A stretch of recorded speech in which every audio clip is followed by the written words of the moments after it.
करने वाले हिंदी का ऑब्जेक्टिव प्रश्न। आज इस वीडियो में होने वाला है बहुत ही बड़ा धमाका, क्योंकि आज आप लोग के लिए लाया हूं हिंदी का मोस्ट वीवियस ऑब्जेक्टिव प्रश्न जो आप लोग को बोर्ड परीक्षा से रिलेटेड है। आज इस वीडियो में करेंगे टोटल 100 ऑब्जेक्टिव प्रश्न, जिसमें से बाबू आप लोग को बुक से रहेगा 60 ऑब्जेक्टिव और आप लोग को हिंदी व्याकरण से रहेगा 40 ऑब्जेक्टिव। टोटल 100 प्रश्न करवाऊंगा।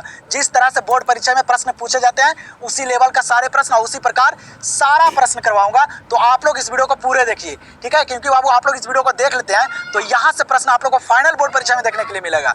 तो आप लोग इस वीडियो को पूरे अंत तक देखिए और सारे प्रश्न को करते चलिए और याद करते चलिए और बोर्ड परीक्षा में तब तहलका मचा दीजिए, ठीक है। यही समय है पढ़ने का बाबू, ठीक है। अच्छे तरीके से मेहनत कर लीजिए। तो चलिए हम लोग करते हैं शुरू और करते हैं ऑब्जेक्टिव प्रश्न हिंदी का।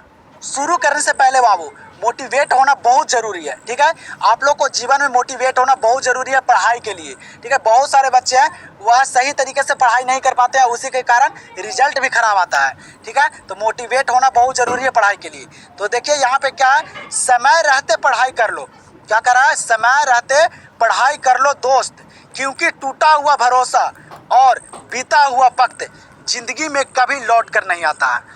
क्या कर रहा है कि समय रहते हुए आप लोग पढ़ाई कर लो, क्योंकि बाबू टूटा हुआ भरोसा और बीता हुआ वक्त फिर बाद में लौट कर नहीं आएगा, ठीक है। जो समय अभी बीत जाएगा वो बाद में लौट कर नहीं आएगा। आप लोग के पास कम समय रहेगा, उसी में आप लोग सोचेगा कि इतना पढ़े और अभी से आप लोग नहीं पढ़ रहे हैं और बाद में सोचेगा कि आप लोग दम 3 महीना में आप लोग एकदम पूरा पढ़ लें। ऐसा नहीं होता है, ठीक है। आप कम ही पढ़िए लेकिन थोड़ा थोड़ा रोज पढ़िए, ठीक है। अपना शेड्यूल बना लीजिए पढ़ाई का, कितना घंटा रोज पढ़ना है, ठीक है। तो आप लोग टाइम टेबल बना के अच्छे तरीके से पढ़ाई कीजिए और बोर्ड परीक्षा में अच्छे मार्क्स लाइए बाबू, ठीक है।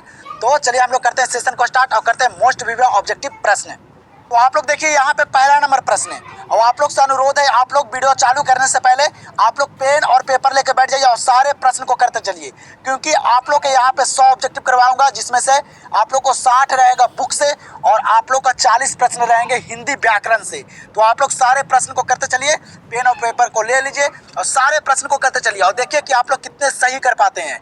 यहीं से पता चलेगा कि आप लोग बोर्ड परीक्षा में क्या कर पाते हो, ठीक है। तो चलिए यहाँ पे देखिए पहला नंबर प्रश्न क्या कह रहा है, बाल कृष्ण भट्ट किस काल के रचनाकार हैं। जो बाल कृष्ण भट्ट जी हैं वह किस काल के रचनाकार हैं बाबू। ये पहला चैप्टर का दिया गया पहला प्रश्न है, तो याद रखेगा। ऑप्शन को नहीं पढ़ूंगा, डायरेक्टली आंसर करते चलूंगा, क्योंकि हम लोग को कम समय में 100 ऑब्जेक्टिव को क्लियर करना है। तो बाल कृष्ण भट्ट किस काल के रचनाकार है बाबू, तो वह भारतेंदु युग के हैं। किस युग के, भारतेंदु युग के बाबू ये रचनाकार है। तो यहाँ पे आंसर क्या हो जाएगा, ऑप्शन नंबर ए। वीडियो में सारे प्रश्न इंपॉर्टेंट है, सारे प्रश्न वीवीआई प्रश्न है, प्रीवियस ईयर प्रश्न है, बोर्ड एग्जाम से रिलेटेड प्रश्न है। तो आप लोग सारे प्रश्न को देखना नहीं भूलिएगा और सारे प्रश्न को करते चलिए भी। तो चंद्रधर शर्मा गुलेरी की कितनी कहानियां हैं बताइए। क्या कह रहा है कि चंद्रधर शर्मा गुलेरी जी की जो कहानियां हैं वह कितनी कहानियां हैं, वह कितनी कहानियां लिखे थे। याद रखिएगा कितनी कहानियां, तो वह 3 कहानियां लिखे थे बाबू। कितनी कहानियां लिखे थे चंद्रधर शर्मा गुलेरी जी, 3 कहानियां। याद रखेगा सारे प्रश्न इंपॉर्टेंट है। तो यहाँ पे आंसर क्या हो जाएगा, ऑप्शन नंबर ए। इस वीडियो में सारे प्रश्न करवाऊंगा, जितना भी इंपॉर्टेंट प्रश्न है सारे प्रश्न करवाऊंगा, हाई लेवल से लेकर लो लेवल तक। जिस प्रकार से बोर्ड परीक्षा में प्रश्न पूछे जा रहे हैं उसी प्रकार के सारे प्रश्न यहाँ पे आप लोग को देखने के लिए मिलेगा। तो आप लोग सारे प्रश्न को कीजिए।